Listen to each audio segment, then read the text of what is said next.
Decide whether the set of ordered pairs is a function.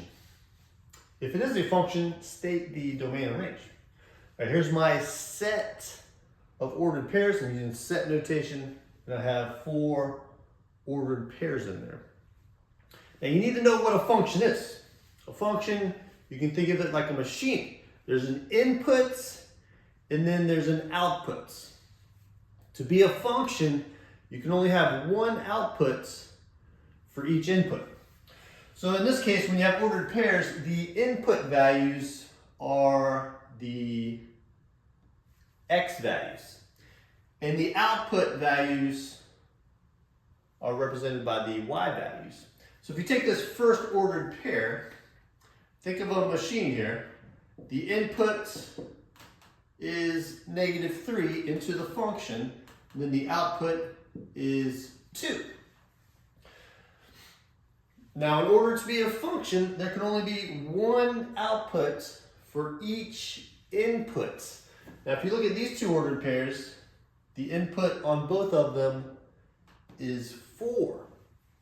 So if you think of this one, an input value of 4, the output, there is a choice between 5 and 7. That goes against the definition of a function. A function can only have one output for each input.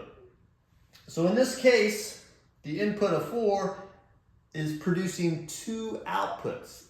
That cannot happen to be a function. So this one is not a function. So if you're trying to determine whether a set of ordered pairs is a function or not, just see if there's any repeating x values. If you see any repeating x values with 2 different y values, then it's not a function. Let's look at this problem over here. Same deal, we have 4 ordered pairs. Does this represent a function? Now if you look at the x values here, they're all different. So we don't have any repeating x values. So if I have an input of 1, there's only one output of 5. If the input is 4, there's only one output of 7. When the input is 3, there's only one output of 6. And when there's an input of 2, there's only one output of 6. It doesn't matter that these are repeating for the y values. All that matters is that for each input, there's only one output. So for the input of 3, there's only one output at 6. For an input of 2, there's only one output of 6. So if all the x's are different, then you can say it is a function.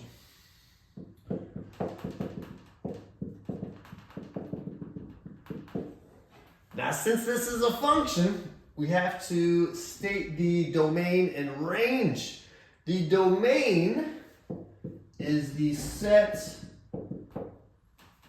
of all the possible input values. And the input values are simply the x values. So you just need to list them. We got 1, 4, 3, and 2. They don't necessarily have to be in order. You just have to list all the possible input values. And the range is the set of all possible output values, which in this case is the y values. 5, 7, and 6. You don't have to list the 6 twice. Remember, we're just listing the possible output values. And 6 is a possible output value. You don't have to put it twice. There you go.